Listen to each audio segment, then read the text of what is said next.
नमस्कार, स्वागत आपका नादी टीवी में और मैं हूं आपके साथ पूनम जैन। चलिए शुरुआत करते हैं बुलेटिन की और सीधी तस्वीरें आपको दिखाते हैं जहां पर सीएम शिवराज सिंह चौहान सौगात कल्याण की बात करते हैं और ये ऐसे हवा में नहीं है।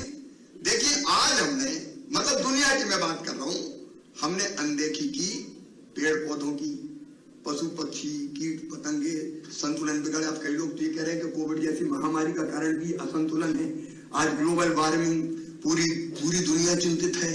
G20 हो, दुनिया का कोई भी विश्व का कोई मंच हो, इसी पे बात होती है कि पर्यावरण कैसे ठीक किया जाए। भारत ने तो हजारों साल पहले कह दिया था प्रकृति का शोषण मत करो, प्रकृति का दोहन करो। शोषण और दोहन में अंतर है। आम के पेड़ में अगर आम के फल लग जाए, फल तोड़ लो तो ये दोहन है, कुल्हाड़ी से पेड़ ही काट दो तो ये शोषण है। अब धरती के पेड़ फाड़ के हम खनिज निकाल रहे हैं, दुनिया भर की पानी निकाल रहे हैं। अब असंतुलन पैदा हो गया और ग्लोबल वार्मिंग के खतरों को हम जान रहे हैं। मैं इसलिए रोज एक पेड़ लगाता हूं, कम से कम इतना तो करें हम। जितनी ऑक्सीजन हमको जरूरी है तो एक ऑक्सीजन प्लांट यही लगाओ, उसकी तो भरपाई कर पाए। तो ये धरती, क्योंकि हम ये ध्यान नहीं रखेंगे धरती बचेगी नहीं, तो ना तो अर्थ होगा ना अर्थशास्त्री होंगे, फिर बचेगा क्या दुनिया में? कुछ बचेगा ही नहीं। और इसलिए प्रकृति और पर्यावरण की चिंता भी करना चाहिए। इसलिए हमने नदियों को पूजा, गंगा सिंधु कावेरी यमुना सरस्वती गाय के दी, इसलिए कि इनके बिना काम नहीं चलता। हिमालय हमारे लिए देवतात्मा है, सूर्य की हमने आराधना की। अब ये गाय के लिए की, क्योंकि जो हमें देता है वो देवता है। सूरज नहीं रहे तो क्या बचेगा बताए? दुनिया नहीं बचेगी। और इसलिए हमने भारत ने ये कहा कि इनकी भी चिंता करो। और इसलिए जब मैं समग्र सोच की बात करता हूं तो अर्थशास्त्री मित्रों से भी ये कहना चाहता हूं कि हम सीमित दायरे में ना सोचें। हम केवल दुनिया के फलाने देश में ये हो गया इसलिए उस रास्ते पर चलो ये ना सोचें।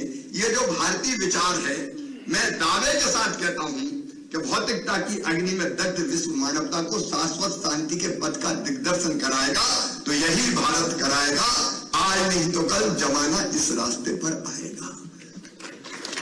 और विचार करें, अब पर्यावरण जैसे विषयों को पूरी दुनिया चिंतित है, परेशान है। और इसलिए हमारे चिंतन में अर्थ के साथ साथ हम अर्थव्यवस्था की दिशा ऐसी हो कि हम पर्यावरण भी बचा पाए, हम प्रकृति भी बचा पाए, हम इस धरती को ग्लोबल वार्मिंग जैसे खतरों से बचा पाए। क्योंकि अब दुनिया कह रही है कि 2050 तक 2 डिग्री सेंटीग्रेड तापमान धरती की सतह का बढ़ जाएगा, ग्लेशियर पिघलेंगे और समुद्र का जल स्तर बढ़ेगा, तो कई तरह के संकट फिर आएंगे।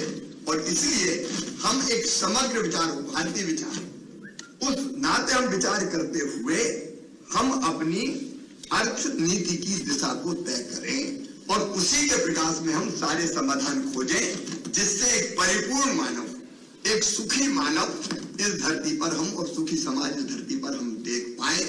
आप सब पधारे। मैं एक बार फिर आप सबका यहाँ हृदय से स्वागत करता हूँ, अभिनंदन करता हूँ। कोई कमी रह गई हो व्यवस्थाओं में तो माफी चाहता हूँ।